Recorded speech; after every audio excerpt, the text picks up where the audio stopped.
Hola, soy María Fernanda y soy de la clase de Administraciones Arancelarias y Cotizaciones Internacionales.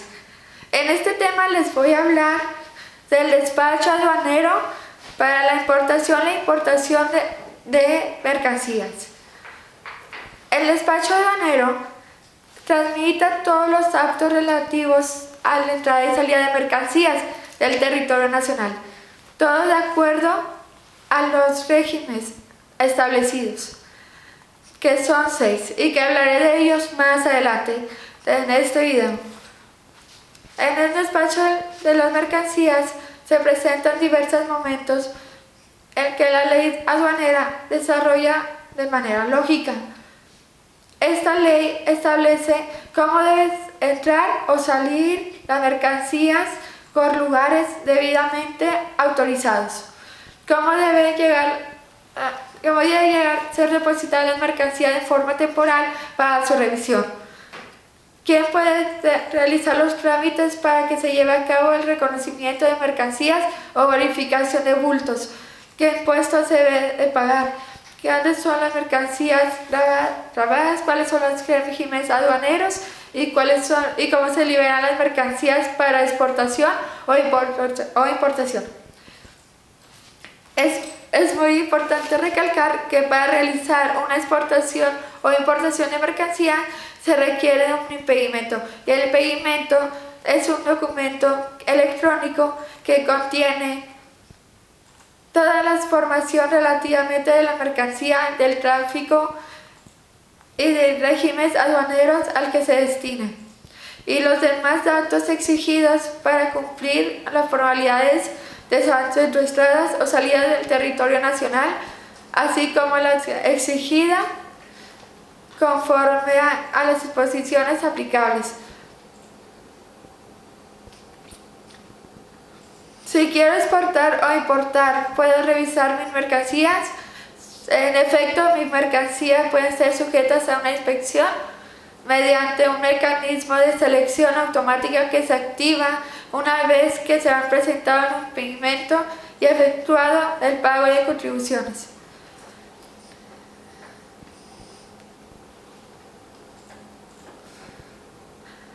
El proceso que se sigue para la exportación o importación de mercancías es el siguiente.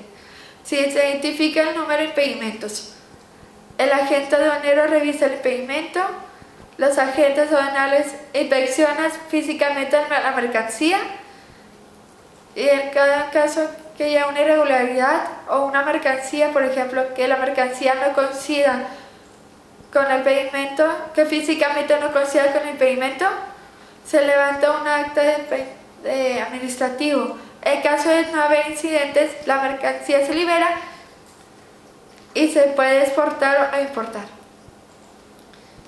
Y en cuanto a los medios de transporte que se puedan utilizar para la importación, tenemos el transporte marítimo, que es el medio que presenta los costos más bajos, porque se pueden mover grandes cantidades de volumen de material que pueden recorrer tan largas distancias. Por una gran desventaja de esto, este medio de transporte es que es muy lento, así que se debe planear con anticipación, así que tienes que planear con fecha de anticipación para que la mercancía llegue y no quede mal con el cliente. Otro medio de transporte de la importación y exportación es el transporte aéreo.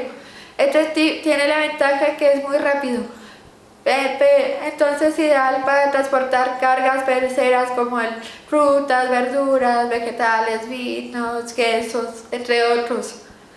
Pero una gran desventaja es que es más caro que el marítimo, y la carga está limitada por el tamaño del avión, así que los espacios limitados. No se puede mandar tantas toneladas como se puede mandar en el barco, pero la ventaja es que llegarían las cosas rápido y seguro, y no batallarías tanto como el marítimo. Otro medio de transporte que tenemos es el transporte terrestre. Este transporte es el único medio que puedes realizar el servicio puerta a puerta, quiero decir, desde la fábrica hacia a la puerta del cliente. Las tarifas que se cobran para utilizar ese medio de transporte varían mucho de acuerdo al volumen y lo que es la mercancía. Hay gran variedad de vehículos terrestres para mover la mercancía, trailers y camiones de los más comunes que transporten cajas, hasta trailers refrigerados para perecederos, y también camiones de cisternas que transportan líquidos, agua, aceite, entre otros líquidos. También, en cuanto a medio de transporte, tenemos el transporte ferroviario, en los trenes.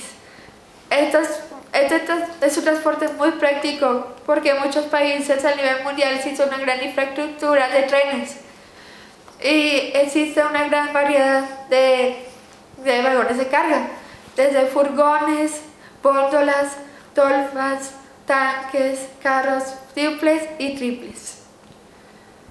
Luego tenemos el transporte multimodal. Este tipo de transporte es una combinación de todos los medios de transporte anteriores. Se hace en el medio por un contrato y la elección de la combinación de los transportes va a depender del tipo de mercancía a transportar en cuestión. Puede llevarse en barco y luego subirse a un tren, luego bajarse del tren, luego subirse a un tráiler, del tráiler baja una aduana y así, por ejemplo. Y terminando ya con este tema de los medios de transportes, me gustaría pasar al siguiente tema. Voy a hablar de los regímenes aduaneros. Los regímenes aduaneros son 6. Tenemos el primero, que es el régimen aduanero definitivo. Si utilizas para las mercancías extranjeras que van a entrar a otro país y que ya se van a quedar aquí en México por un tiempo limitado. Después, el régimen aduanero número 2 es el temporal. Cuando las mercancías extranjeras van a permanecer en México por un tiempo limitado, con un objetivo específico.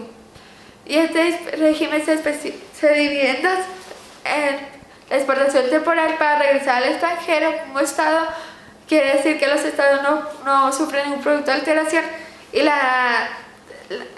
la exportación temporal para elaboración y transformación y reparación para máquinas de reparación. Esto sucede mucho en el norte de México, cuando entras televisiones que necesitan ser ensambladas, entra la mercancía se transforma y luego se envía de vuelta. Esa mercancía hace la televisión está en un tiempo limitado en México y aplica para aduanero temporal. Después tenemos el régimen de tránsito interno. El régimen interno puede potenciar el uso puede tener integraciones de metros, se destaca por el suministro de logísticas y permite un uso más eficiente de la infraestructura. Después tenemos el régimen de tránsito externo o interno. Puede ser que la mercancía extranjera puede ser una aduana mexicana de destino extranjero, o que la mercancía se traslade por territorio se pueda llegar a México. Después tenemos el régimen de exportación fiscal. Este régimen fiscal consiste en que en una bodega organizan mercancía de procedencia extranjera y son depósitos específicos especializados para la Ley General de Exportación y auxiliares de crédito. El régimen se efectúa después de impuestos sean pagados con cuotas arancelarias.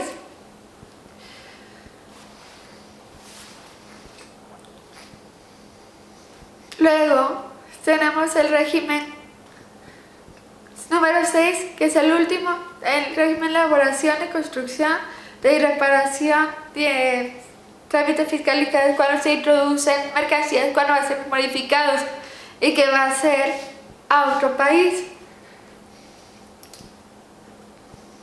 Y después pasaremos a detallar el procedimiento para importar y exportar mercancías. El paso número 1 de importar y exportar es que la empresa debe estar legalmente constituida hacia Hacienda. Después se debe reinar el perímetro de importación y exportación dependiendo del caso. Después se presenta la mercancía del experimento hacia el agente aduanal. Luego, el agente aduanal realiza la revisión del experimento. Después de que revisa el documento, el agente aduanal pasa a hacer la inspección alrededor de la mercancía. Se revisa muy bien la mercancía físicamente para estar muy seguros de esa mercancía corresponda a la mercancía que efectivamente está declarando el impedimento. Si todo es correcto, se valida el impedimento, se te ordena que debes de pagar las contribuciones que debes de pagar por la mercancía y se te libera la mercancía. Pero de lo contrario, si hay errores, se rechaza el trámite y se devuelve la mercancía y tienes que pagar una multa por el error que acabas de cometer. En caso de que cuando importamos, que venimos de un país extranjero y debemos de presentar al país aduanero, siempre se le pregunta al cliente o a la persona que si tiene que declarar algo. Si la persona dice que no tiene nada que declarar, se pasa a la opción de semáforo. Si el semáforo sale verde, la persona se puede retirar y puede seguir con su vida. Pero si sale de rojo, sale una revisión acerca de las cosas. Si ellos reconocen algo sospechoso, se hace un chequeo general. Pero si no tienen algo sospechoso, se deja ir a la persona. Pero si tiene un tipo de consistencia, tiene que aplicarse una multa o una infracción de cerca del cumplimiento de la ley. Y es dependiendo de lo que tú vayas a hacer o lo que tú estás llevando que no declaraste.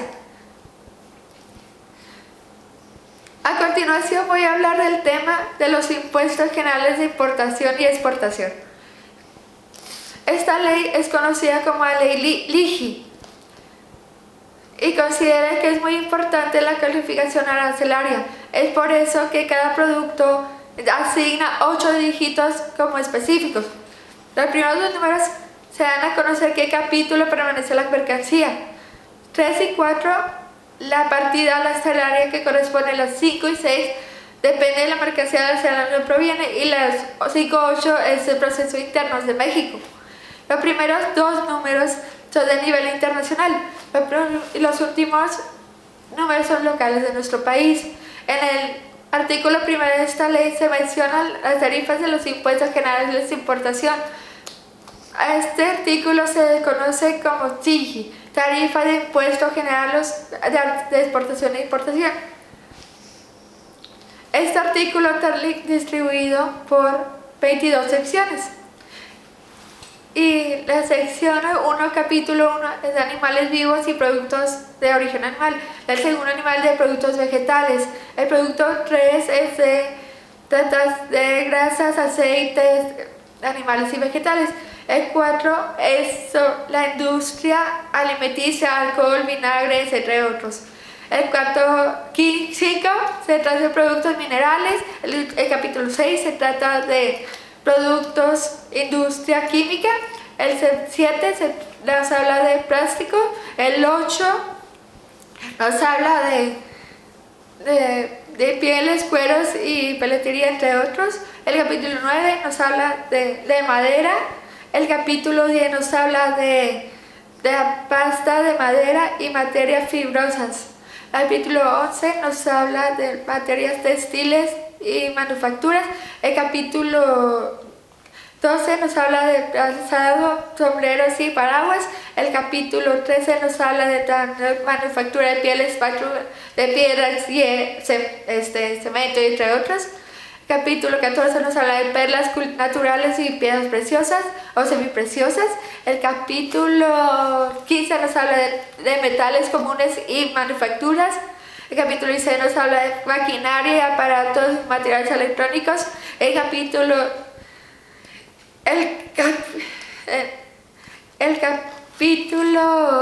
17 nos habla de materia de transportes. El capítulo 18 nos habla de instrumentos médicos y aparatos de óptica, fotografía, de precisión y control. El primero nos habla de armas, municiones y accesorios. El capítulo 20 nos habla de productos de mercancías diversas. El capítulo 21 nos habla de objetos de piezas de arte y colección. Y el capítulo 22 nos habla de operaciones específicas. Después de esta ley también tenemos el artículo 2, que se trata de reglas naturales o complementarias para la aplicación de una tarifa de los impuestos generales de importación y exportación. Muchas gracias, espero que tengan un buen día.